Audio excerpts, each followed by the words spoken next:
कठोपनिषद भारतीय दर्शन के सबसे प्रतिष्ठित और रहस्यमय उपनिषदों में से एक है। यह यजुर्वेद के अंतर्गत आता है और इसमें आत्मा, मृत्यु और मोक्ष के गहरे रहस्यों पर चर्चा की गई है। इसकी रचना कठ वंश के ऋषियों द्वारा की गई है और इसमें नचिकेता नामक एक बालक और यमराज के बीच संवाद प्रस्तुत किया गया है। राजा वासरवस ने स्वर्ग प्राप्ति की कामना से यज्ञ किया और उस यज्ञ में अपना सर्वस्व दान कर दिया। उनके पुत्र का नाम नचिकेता था।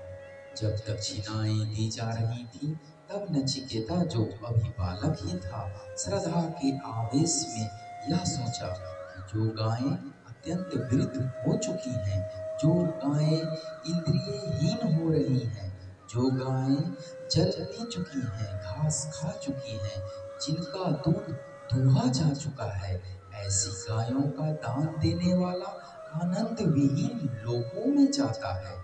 दान तभी सार्थक होता है जब वह उपयोगी वस्तुओं का हो और सही भावना से किया जा रहा हो। नचिकेता अपने पिता से बोले, हे पिता, आप मुझे किसे दान में देंगे? बार बार आप मुझे किसी दान में देंगे दोहराने के कारण पिता क्रोधित हो गए और बोले, जा, मैं तुम्हें मृत्यु को दान में देता हूँ। पिता के ऐसा कहने पर नचिकेता जी सोचने लगे कि बहुतों में तो मैं प्रथम हूँ, बहुतों में मध्यम हूँ। यम का ऐसा कौन सा कार्य शेष है जिसे मेरे पिता आज मेरे द्वारा पूरा करवाना चाहते हैं?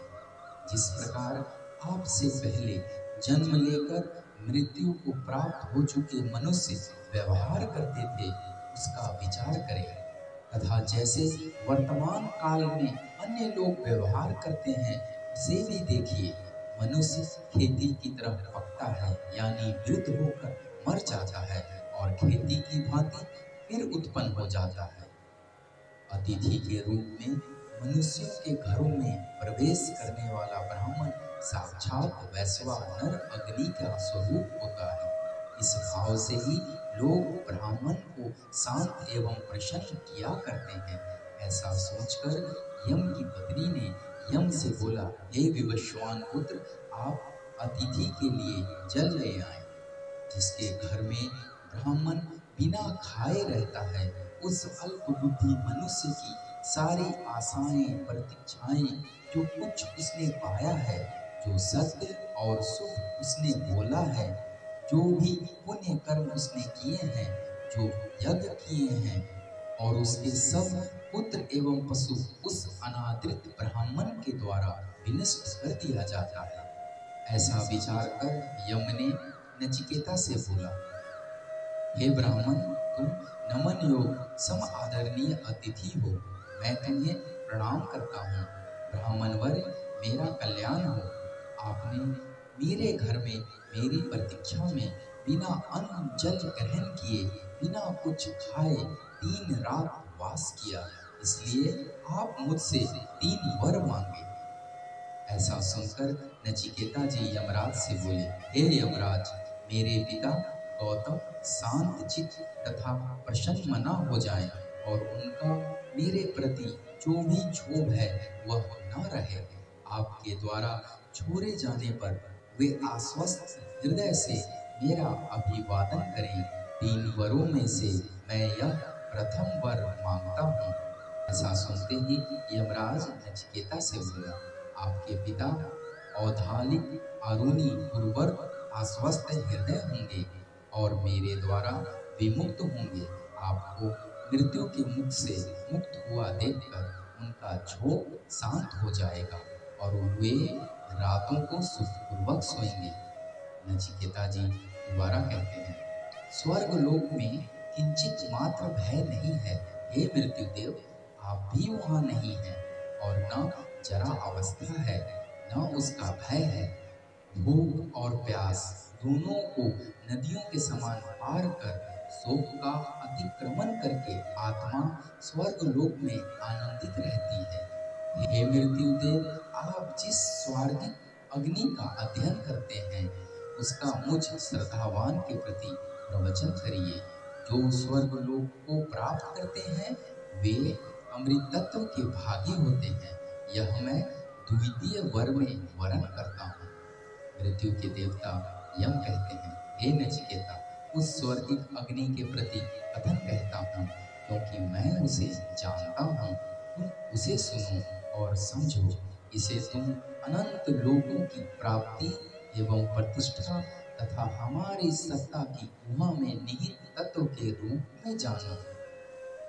यम ने नचिकेता को लोगों की आदि कारण स्वरूपा उस अग्नि का तथा उसके चयन करने में जितनी ईंटें होती हैं एवं जिस प्रकार उसका चयन किया जाता है, उन सब का नचिकेता के प्रति वर्णन कर दिया। और नचिकेता ने भी जैसा उनसे सुना, ज्यों का त्यों हूबहू उन्हें वैसा सुना दिया। इससे प्रसन्न होकर यमराज फिर बोले, हे नचिकेत, अब मैं तुझे एक वर और भी देता हूँ। यह अग्नि आपके ही नाम से प्रसिद्ध होगा और आप इस अनेक रूप वाली माला को धारण करें। ऋणाचिकेत, अग्नि का 3 बार चयन करने वाला मनुष्य तीनों से संबंध को प्राप्त होकर जन्म और मृत्यु को पार कर जाता है तथा ब्रह्मा से उत्पन्न हुए ज्ञानवान और स्तुति योग्य देव को जानकर और उसे अनुभव कर इस अत्यंत शांति को प्राप्त हो जाता है। जब मनुष्य नचिकेता अग्नियों को प्राप्त करके यह जान जाता है कि ये त्रियात्मक हैं तथा ऐसा जानते हुए जब नचिकेता अग्नि का दर्शन करता है, तब वह अपने सामने उपस्थित मृत्यु पास के जालों का उच्छेदन कर डालता है। वह शोक का अतिक्रमण करके स्वर्ग लोक में हर्षित होता है। हे नचिकेता, यह है स्वर्गिक अग्नि जिसका तुमने द्वितीय वर्ग के रूप में वर्णन किया है। इस अग्नि के संबंध में सभी लोग कहेंगे, यह तुम्हारी ही अग्नि है। हे नचिकेता, अब तृतीय वर्ग का वर्णन करो।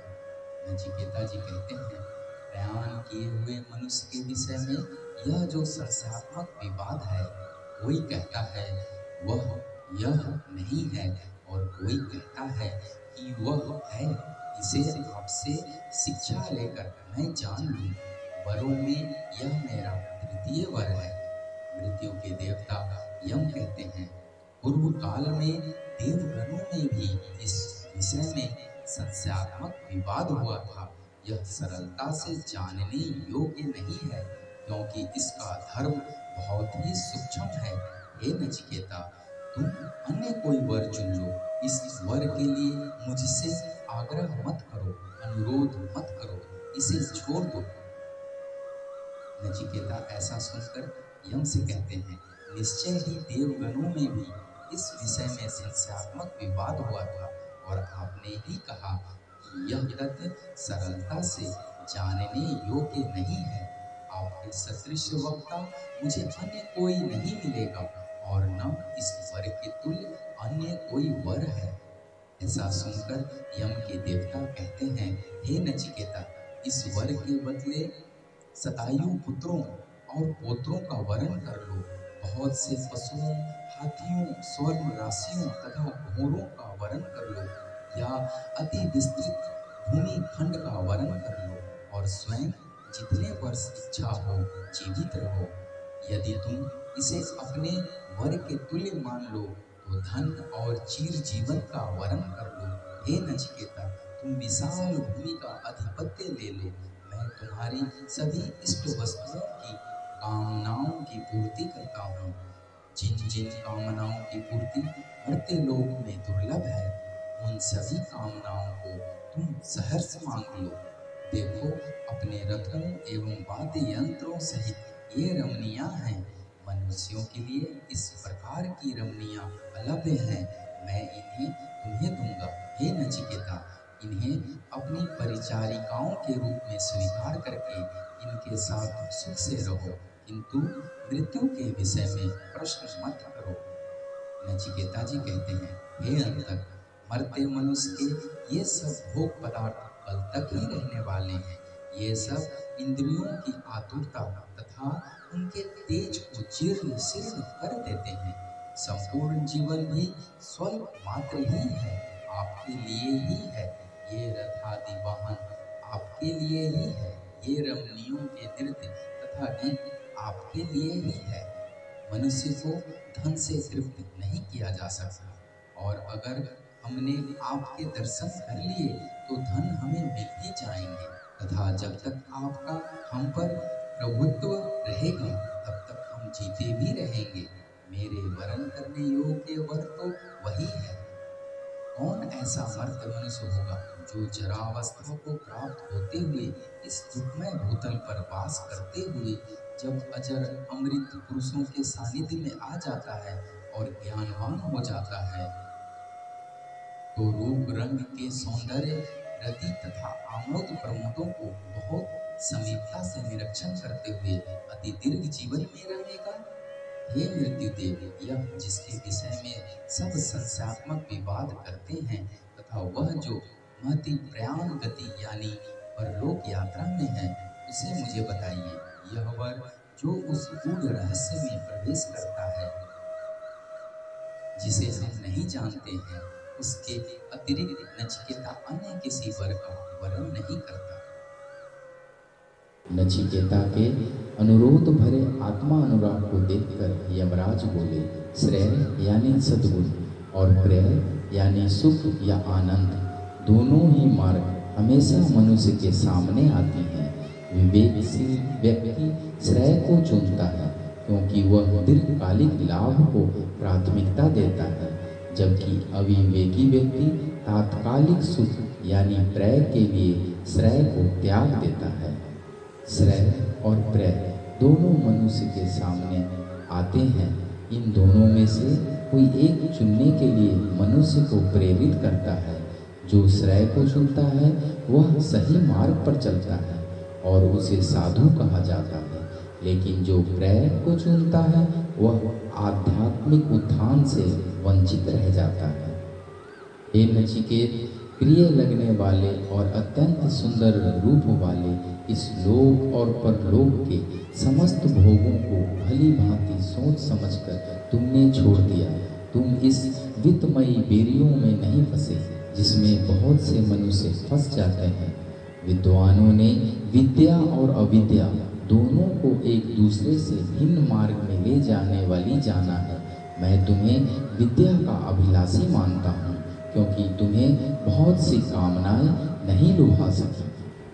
अविद्या में फंसे रहने वाले, अपने को बुद्धिमान और विद्वान मानने वाले मूर्ख जन अनेकों योनियों में चारों ओर भटकते हुए ठीक वैसे ही ठोकरें खाते रहते हैं जैसे अंधे मनुष्य के द्वारा मार्ग दिखाए जाने वाले अंधे अपने लक्ष्य तक न पहुंचकर इधर उधर भटकते रहते हैं।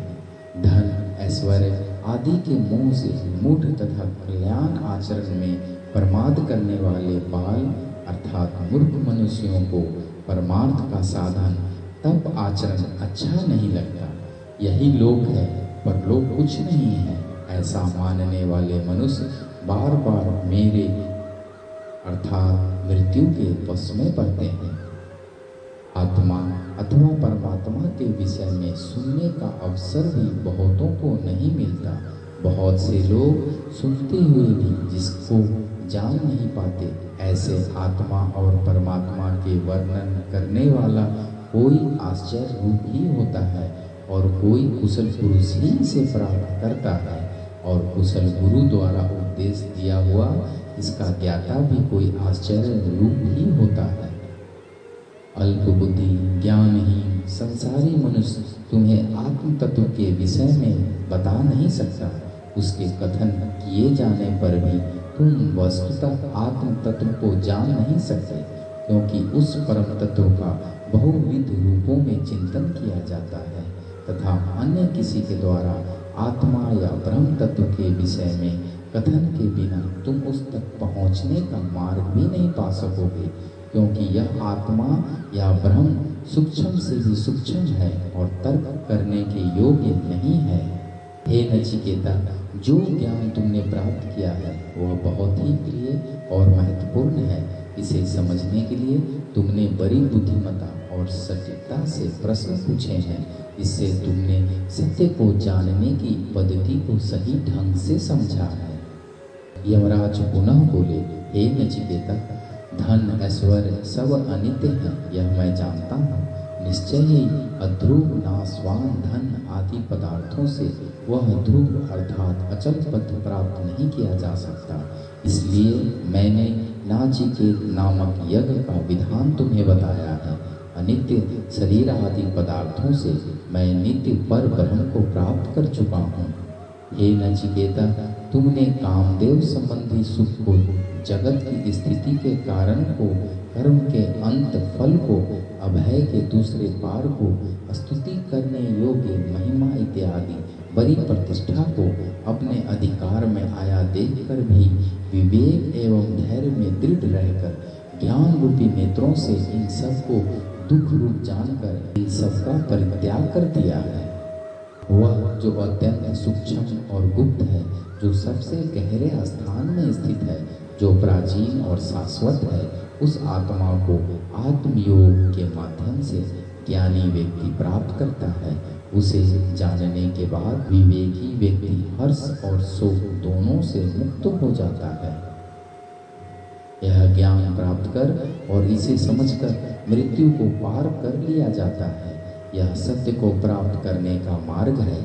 जो व्यक्ति इस ज्ञान को पाता है वह अत्यधिक आनंदित होता है। इस प्रकार नचिकेता ने इस ज्ञान को प्राप्त कर आत्म साक्षात्कार किया और वह पूर्ण संतोष और आनंद को प्राप्त हुआ। यम द्वारा ऐसा कहने के उपरांत नचिकेता बोले, हे यम देवता, धर्म से पृथक, अधर्म से पृथक, सूक्ष्म और स्थूल रूप प्रत्यक्ष संसार से पृथक तथा भूत, भविष्यत, वर्तमान इन तीनों कालों की गति से भी पृथक आप जिसको जानते हैं उसको मुझे बताइए। यम बोले, हे नचिकेत, सारे वेद जिस पद की व्याख्या करते हैं और सारे तप जिसका वर्णन करते हैं और जिसकी इच्छा करते हुए विद्वान ब्रह्मचर्य का सेवन करते हैं, उस पद का मैं संक्षेप से वर्णन करता हूँ। वह ओम है। यह अक्षर ओम ही ब्रह्म है और यही परम सत्य है। इस अक्षर को जानकर जो व्यक्ति इस जीवन को त्यागता है वह उस परम सत्य को प्राप्त करता है। यह सबसे उत्तम आधार है और यह परम आधार है। इस आधार को जानकर व्यक्ति ब्रह्मलोक यानी परम सत्य के स्थान में प्रतिष्ठित होता है और इसकी महिमा बढ़ती है। यह आत्मा न जन्म लेती है न मरती है और न ही यह कभी अस्तित्व में आकर समाप्त होती है। यह अजन्मा, नित्य, शाश्वत और प्राचीन है। शरीर के मारे जाने पर भी आत्मा का विनाश नहीं होता है। मृत्यु के देवता यम नचिकेता को समझाते हुए कहते हैं कि आत्मा अमर और अजर है। आत्मा न तो किसी को मार सकती है और न ही इसे मारा जा सकता है। जो लोग ऐसा सोचते हैं कि आत्मा किसी को मारती है या मारी जाती है, वे अज्ञान के शिकार हैं। आत्मा शाश्वत और अपरिवर्तनीय है। यह आत्मा सबसे सूक्ष्म और सबसे महान है। यह जीव के हृदय रूपी गुफा में निवास करती है। जो व्यक्ति बिना किसी कर्म फल की इच्छा के इसे देखता है वह शोक से मुक्त हो जाता है। ऐसे व्यक्ति को आत्मा का साक्षात्कार भगवान की कृपा से ही होता है। यह आत्मा बैठे हुए भी दूर चली जाती है और सोते हुए भी हर जगह पहुंच जाती है। ऐसा कौन है जो इस दिव्य आत्मा को जान सके जो इतनी अद्भुत और अदृश्य है। आत्मा न शरीर में निवास करती है न शरीर में स्थित होती है। वह सब शरीरों में निरंतर बनी रहती है। ज्ञानी व्यक्ति जो आत्मा के इस स्वभाव को समझता है वह शोक को छोड़ देता है और आत्मा की अमरता को पहचानता है। आत्मा को समझना बहुत कठिन है और यह केवल विद्वान और समझदार लोगों द्वारा ही प्राप्त किया जा सकता है। जो व्यक्ति आत्मा के ज्ञान को प्राप्त करने के लिए सही मार्ग को अपनाता है वही आत्मा को जानने में सक्षम होता है। जो व्यक्ति आत्मा के गहरे ज्ञान की ओर लगन पूर्वक प्रयास करता है और जो सांसारिक इच्छाओं और मोह से परे रहता है, वही सच्चे ज्ञान और प्रज्ञा को प्राप्त करता है। जिस व्यक्ति के लिए ब्राह्मण और क्षत्रिय दोनों समान होते हैं और जो मृत्यु और जीवन के पार जाकर अद्वितीय सत्य को जानता है, वही सच्चे ज्ञान और शांति को प्राप्त करता है। मृत्यु के देवता यम नचिकेता को आगे बताते हैं कि जो व्यक्ति सत्कर्म करता है और जो परम सत्य को जानता है, वह इस संसार में और परलोक में भी आदर प्राप्त करता है। ब्रह्मा और अन्य देवता उसकी प्रशंसा करते हैं। जो लोग सच्चे ज्ञान के पथ पर चलते हैं, वे इस प्रकार की महानता और सम्मान प्राप्त करते हैं। जो व्यक्ति ओम, जिसे अक्षर ब्रह्म भी कहते हैं, के वास्तविक स्वरूप को जानता है और उसे ध्यान करता है, वह मृत्यु के बाद भय मुक्त हो जाता है और परम सत्य को प्राप्त करता है।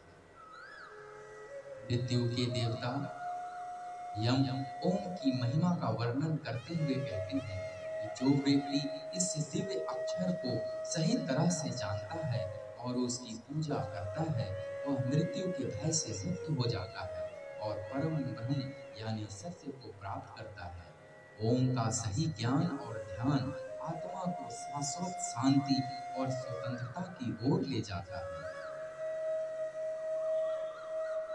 आगे जीवन के विभिन्न अंगों और उनकी भूमिकाओं की तुलना एक रथ से करते हुए यम देवता नचिकेता को बताते हैं कि हे नचिकेता, आत्मा रथी के समान है, शरीर रथ का घोड़ा है और बुद्धि सारथी की तरह है।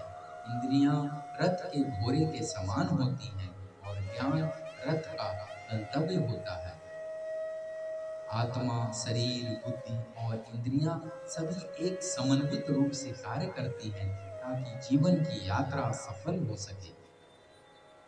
इंद्रियां अपने कर्मों और वस्तुओं के द्वारा प्रभावित होती हैं और आत्मा उनके माध्यम से अनुभव करती है। इस प्रकार जो व्यक्ति इंद्रियों को नियंत्रित करता है और आत्मा को जानता है, उसे सच्ची समझ और आत्मज्ञान प्राप्त होता है। जो व्यक्ति आत्मा के ज्ञान में स्थिर और निष्ठावान रहता है, उसकी इंद्रियां अशांत और नियंत्रित नहीं होती। ऐसा व्यक्ति जैसे घोड़े पर नियंत्रण नहीं हो पाने की स्थिति में रथ अस्थिर हो जाता है, वैसे ही इंद्रियां भी उसके आत्मज्ञान की कमी को प्रकट करती हैं। कठोपनिषद का 2वां अध्याय। मृत्यु के देवता यम नचिकेता जी से कहते हैं, हे नचिकेता, उस स्वयंभू परमात्मा ने मनुष्य के देह में स्थित इंद्रियों को विषयों की तरफ जाने वाला ही बनाया है। इसलिए मनुष्य बाहर के विषयों को तो देखता है, किंतु आत्मा को नहीं देख पाता। कोई एक विरला ध्यानी पुरुष ही मोक्ष की इच्छा से अंतःकरण में रहने वाले परमात्मा को ध्यान द्वारा देखता है।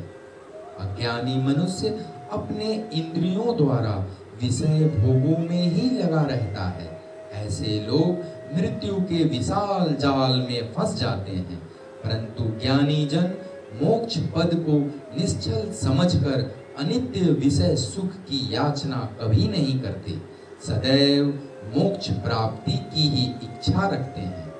उस दिव्य अलौकिक परमात्मा के शक्ति से ही मनुष्य शब्द, स्पर्श, रूप, रस, गंधों को और मैथुन से होने वाले सुखों के अनुभवों को जानते हैं। इन सब को एक बार जान लेने से फिर बाकी क्या रह जाता है, मतलब कुछ भी तो नहीं। इसलिए हे नचिकेत, आपने जिसके संबंध में पूछा था, यह वही ज्ञान स्वरूप पर ब्रह्म है। मनुष्य उस परमात्मा की ही सत्ता से जागृत और स्वप्न अवस्थाओं का अनुभव करता है। उस महान व्यापक ईश्वर को जानकर धीर पुरुष कभी शोक नहीं करता। हे नचिकेत, जो मनुष्य कर्मों के फल भोगने वाले प्राणों के धारण करता आत्मा को जानते हैं, और उसके अति निकट रहने वाले भूत, वर्तमान और भविष्य काल के स्वामी परमात्मा को भी जान लेते हैं। वह ज्ञानी पुरुष निंदा को कभी प्राप्त नहीं होता। हे नचिकेत, जिनके विषय में आपने पूछा था, यह वही परमात्मा है जो परमात्मा तप अर्थात संकल्प से और प्राणों से भी पूर्व विद्यमान था।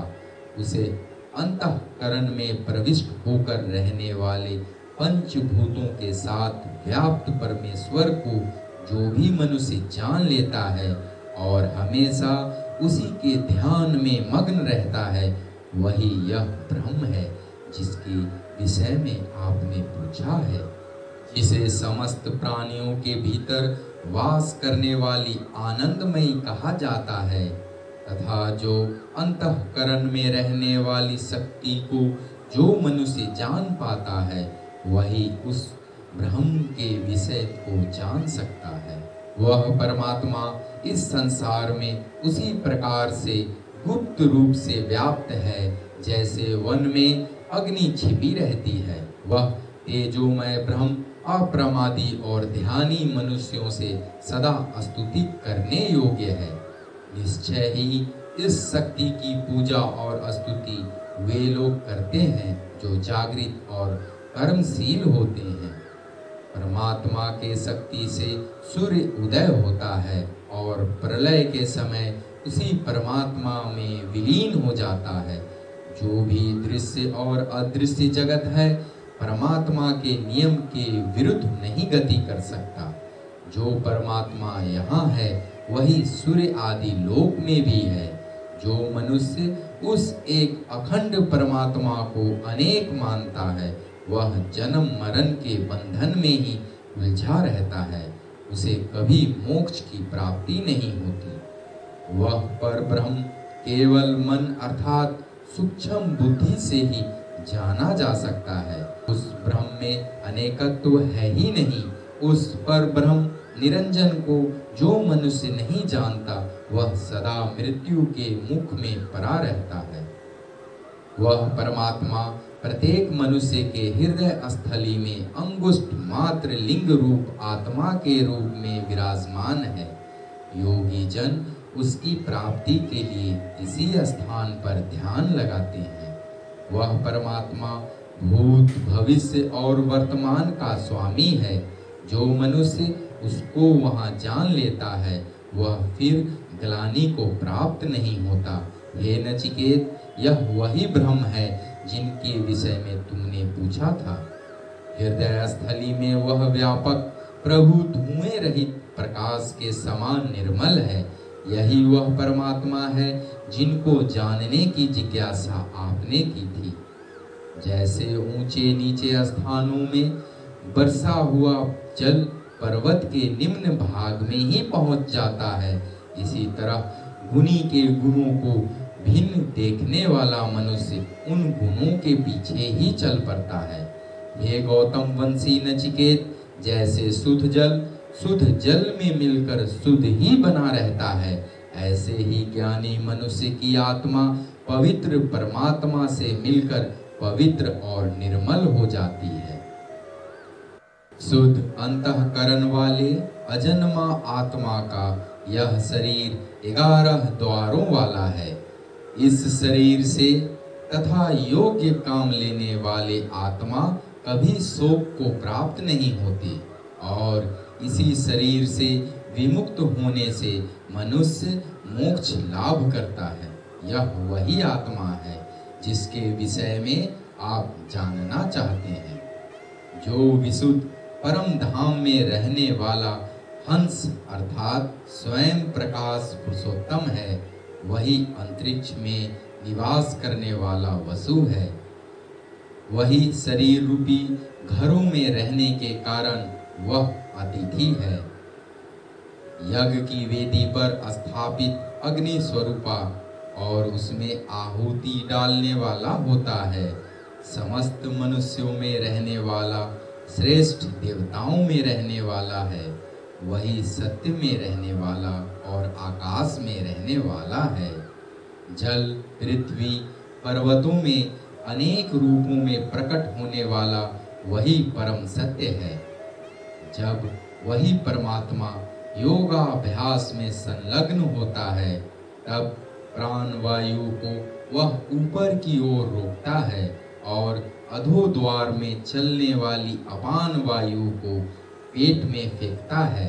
उसी समय नित्य प्रशस्त जीवात्मा की सारी इंद्रियां सेवन करती हैं, अर्थात जिस प्रकार संपूर्ण प्रजा राजा की आज्ञा का पालन करती है, उसी प्रकार योगाभ्यास प्राणायाम करने वाले मनुष्य की समस्त इंद्रियां उसके वश में रहती है। शरीर के स्वामी शरीर में रहने वाली इस आत्मा के द्वारा शरीर से स्वयं निकल जाने पर और शरीर को छोड़ देने पर शरीर में पीछे क्या रह जाता है, अर्थात कुछ भी नहीं बचता। अतः जिसके निकल जाने पर शरीर में कुछ भी शेष नहीं रहता, हे नचिकेता, वही आत्मा है। कोई भी मनुष्य न तो प्राण से जीता है और न ही अपान से, अपितु मनुष्य उससे जीता है जिसके आश्रय से ये दोनों शरीर में रहते हैं, और वही आत्मा है। पुनः यम कहते हैं, हे नचिकेता, अब मैं तुम्हें एक और गुप्त भेद सनातन ब्रह्म का बताऊंगा, और यह भी बताऊंगा कि आत्मा का मरने के बाद क्या होता है। अतः आप उसे ध्यान पूर्वक सुनो। हे नचिकेता, बहुत से मनुष्य तो अपने अपने कर्म और अपने अपने ज्ञान के अनुसार मनुष्य आदि की योनियों में जाते हैं, और जो मनुष्य अति निकृष्ट पाप कर्म करने वाले हैं, वे वृक्ष आदि अस्थावर योनियों को प्राप्त होते हैं। परंतु यह जो अंतर्यामी प्रत्येक कामना की पूर्ति के लिए सब पदार्थों का निर्माण करता और प्रमाद आलस्य रूपी निद्रा में सोते हुए जीवों में जागता रहता है, वही अमृत रूप शुद्ध ब्रह्म है। उसी पे आश्रित ये सारे लोग स्थिर हैं, जिसके नियमों का कोई उल्लंघन नहीं कर सकता। यह वही परमात्मा है जिसके संबंध में, हे नचिकेता, आपकी जिज्ञासा है। जैसे अग्नि सब पदार्थों में प्रविष्ट होकर उस पदार्थ के रूप में ही दिखाई पड़ती है, इसी प्रकार वह एक सबका अंतरात्मा ईश्वर सब पदार्थों के अंदर और बाहर विद्यमान है। जिस प्रकार अग्नि सब पदार्थों में रहते हुए भी सबसे पृथक है, इसी प्रकार परमात्मा सब पदार्थों में विद्यमान होते हुए भी सबसे पृथक है। जैसे वायु संसार के सब पदार्थों में प्रविष्ट होकर उन सभी पदार्थों का रूप धारण कर लेती है, इसी प्रकार सबका साक्षी वह एक परमात्मा सब वस्तुओं में स्थित होते हुए भी उनसे पृथक है।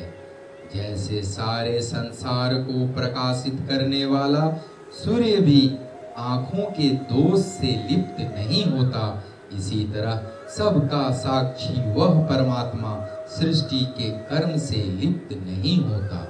सूर्य यद्यपि लोक लोकांतरों को प्रकाशित करता है, परंतु लोक के दोष उसमें नहीं आते, ऐसे ही परमात्मा भी सब जगत में व्याप्त है, परंतु उसमें जगत के दोष नहीं आते।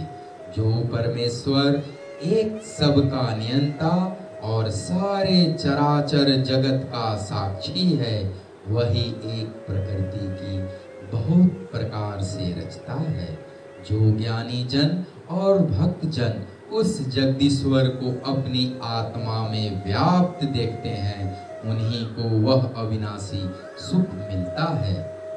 जो प्रभु अनित्य पदार्थों में नित्य अविनाशी हैं और जो ज्ञानियों के भी ज्ञान के दाता हैं, जो चराचर वस्तुओं के बीच में एक अखंड हैं और अनंत जीवों के कर्म फलों का दान वाला है, उस परमेश्वर को जो ज्ञानी जन अपनी आत्मा में देखते हैं, उन्हीं को सदा रहने वाली शांति प्राप्त होती है।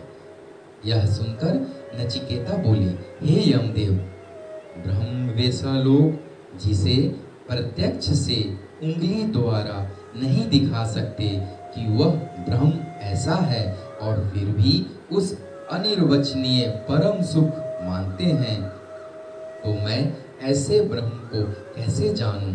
क्या वह प्रकाश का कारण है अथवा प्रदीप के तुल्य स्वयं प्रकाशक है?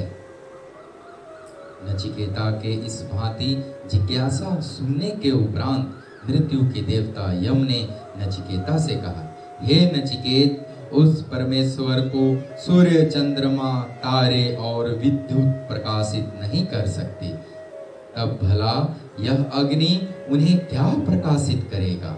वास्तव में उन्हीं के चमकने पर सारा विश्व चमकता है। उन्हीं की ज्योति से यह सारा जगत दिव्यमान हो रहा है। वह तो प्रकाश स्वरूप है, जिसकी जड़ ऊपर की ओर, शाखाएं नीचे को हों। ऐसा यह मनुष्य का शरीर अश्वत्थ के वृक्ष के समान स्वरूप से अनित्य, किंतु प्रवाह से अनादि काल से चला आ रहा है। जो इसके मूल का, यह प्रकृति का भी कारण है, वही शुद्ध ब्रह्म है, वही अमृत आनंदमय है। उसी में पृथ्वी सहित संपूर्ण सृष्टि थमे हुए हैं। वह अनंत है, उसकी कोई सीमा नहीं है। यही परमात्मा जानने के योग्य है। प्रलयांतर में यह सारा जगत परमेश्वर से ही उत्पन्न होता है, और सभी के प्राण स्वरूप ब्रह्मा के आश्रय से ही इसमें क्रिया हो रही है। जो ज्ञानी जन उस ब्रह्म को सबका नियामक, न्याय करता और जीवन धारा जानते हैं, वे मुक्त हो जाते हैं। उसी परमात्मा की शक्ति से अग्नि है, उसी के नियम के अनुकूल सूर्य तपता है, उसी के नियम से इंद्र, वायु और मृत्यु दौड़ दौड़ कर अपना कार्य करते हैं। यदि मनुष्य इस शरीर को छोड़ने से पूर्व ही उस परमात्मा को जान ले, तो जन्म मरण के चक्र से मुक्ति प्राप्त कर लेता है। अन्यथा कल्प कल्पांतरों तक इन जन्म मरणशील लोकों में विचरता रहता है। जैसे स्वच्छ दर्पण में अपना दर्शन होता है, वैसे ही शुद्ध आत्मा में परमात्मा का दर्शन होता है। जैसे स्वप्न में अनेक पदार्थ अपने ही आप सन्मुख हो जाते हैं, वैसे ही पुण्यमय जन्म में प्रभु के दर्शन होते हैं। जैसे छाया और धूप का भेद स्पष्ट मालूम होता है, वैसे ही मूर्धा के अंदर निर्बीज समाधि से पुरुष और प्रकृति का भेद स्पष्ट दिखाई देने लगता है। इंद्रियां आत्मा से सर्वथा भिन्न है, और मृत्यु तो शरीर का धर्म है। आत्मा से इनका कुछ संबंध नहीं। ऐसा जानकर ज्ञानी जन कभी शोक युक्त नहीं होते। इंद्रियों से मन सूक्ष्म है, मन से सत्वगुण युक्त बुद्धि उत्तम है, बुद्धि से यह महतत्व उत्तम है, महतत्व से अव्यक्त नामक प्रकृति सूक्ष्म है, अव्यक्त से परम पुरुष परमात्मा सूक्ष्म है, जो व्यापक है और शरीर रहित है। इसी परमात्मा को जानकर मनुष्य मुक्त हो जाता है और आनंद को प्राप्त होता है। उस अचिंत्य अव्यक्त स्वरूप परमेश्वर का रूप इन इंद्रियों के सामने नहीं आता। इनका दर्शन इस आँखों से नहीं किया जा सकता। वह परमेश्वर केवल हृदय से, बुद्धि से और मन से ही विचारे जा सकते हैं। जो इस प्रकार उसे जानते हैं, वे सर्वदा मुक्त ही हो जाते हैं। जब पांचों ज्ञान इंद्रियां मन के साथ आत्मा में स्थित हो जाए और बुद्धि भी चेष्टा न करे, उसी अवस्था को समाधि अथवा परम गति जीवन मुक्त दशा कहते हैं। हे नचिकेत, इसी इंद्रियों की स्थिर अवस्था को मुनिजन योग मानते हैं। उस समय योगी प्रमोद रहित और इंद्रियों की वासना से भी रहित हो जाता है। योग में ज्ञान की उत्पत्ति होती है। जो परमात्मा वाणी, मन और आँखों से नहीं जाना जा सकता, वह आत्मा है। ऐसा कहने वाले मनुष्यों से भिन्न मनुष्य उसे कैसे प्राप्त कर सकते हैं? अर्थात नास्तिक मनुष्य भला उनको कैसे प्राप्त कर सकता है? ईश्वर के होने और न होने में तर्क से जो मनुष्य ईश्वर के अस्तित्व को जान लेता है, अर्थात यदि ईश्वर न होता तो इस सृष्टि की उत्पत्ति कैसे होती इत्यादि तर्क से जो मनुष्य ईश्वर की सत्ता का अनुभव कर लेता है, उसका तत्व ज्ञान प्रदीप्त हो जाता है। जब मनुष्य के हृदय की समस्त कामनाएं नष्ट हो जाती हैं, तब यह मरण धर्मा मनुष्य मुक्त हो जाता है और मुक्ति दशा में ब्रह्म को प्राप्त करता है। जिस समय मनुष्य के जीवन में उसके हृदय की संपूर्ण ग्रंथियों का छेदन हो जाता है, अर्थात काम, क्रोध, द्वेष, अविद्या आदि हृदय की सारी गांठें खुलकर बिखर जाती हैं, तब मनुष्य अमृत पद को प्राप्त होता है। निश्चय ही यही वेदांत का सार युक्त उपदेश है, यही मर्म है। इस शरीर में हृदय के अंदर 101 नारियां हैं। उनमें से एक नारी है जिसका नाम सुषुम्ना है। यह सुषुम्ना नारी हृदय से चलकर मस्तक तक जाती है।